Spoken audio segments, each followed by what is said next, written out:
నమస్కారం. వీబీ న్యూస్కి స్వాగతం. దూసుకొస్తున్న మంతా తుఫాన్, ఆంధ్రప్రదేశ్కు రెడ్ అలర్ట్.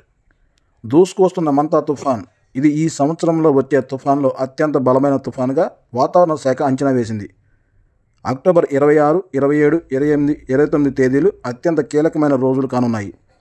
వాతావరణ శాఖ సమాచారం ప్రకారం 28 అర్ధరాత్రి లేదా 29 తెల్లవారుజామున ఈ తుఫాన్ ఆంధ్రప్రదేశ్ తీరాన్ని దాటే అవకాశం ఉంది.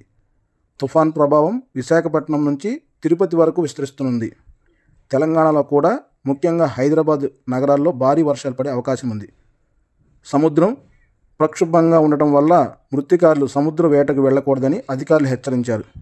అలాగే లోతట్టు ప్రాంతాలు, లంక ప్రాంతాల ప్రజలు అప్రమత్తంగా ఉండాలని, కంట్రోల్ రూమ్స్ ఏర్పాటు చేయాలని ప్రభుత్వానికి సూచించారు.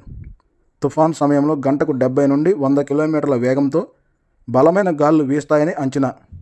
దీంతో తీర ప్రాంతాల్లో విద్యాసంస్థలకు 28, 29 తేదీల్లో సెలవు ప్రకటించే అవకాశం ఉందని వాతావరణ శాఖ తెలిపింది. దూర ప్రయాణాలు చేసేవారు ఈ తేదీల్లో ప్రయాణాలను వాయిదా వేసుకోవాలని సూచించింది. ప్రభావితమయ్యే ప్రాంతాలు: మధ్య కోస్తా ఆంధ్రప్రదేశ్, మచిలీపట్నం, దివిసీమ, విజయవాడ, గుంటూరు, ఏలూరు, గోదావరి జిల్లాలు. ఈ ప్రాంతాల ప్రజలు అత్యంత అప్రమత్తంగా ఉండాలని సూచన చేసింది.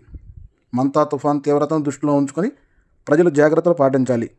మరిన్ని వాతావరణ అప్డేట్స్ కోసం మా ఛానల్ వీబీ న్యూస్ డిజిటల్ను సబ్స్క్రైబ్ చేయండి.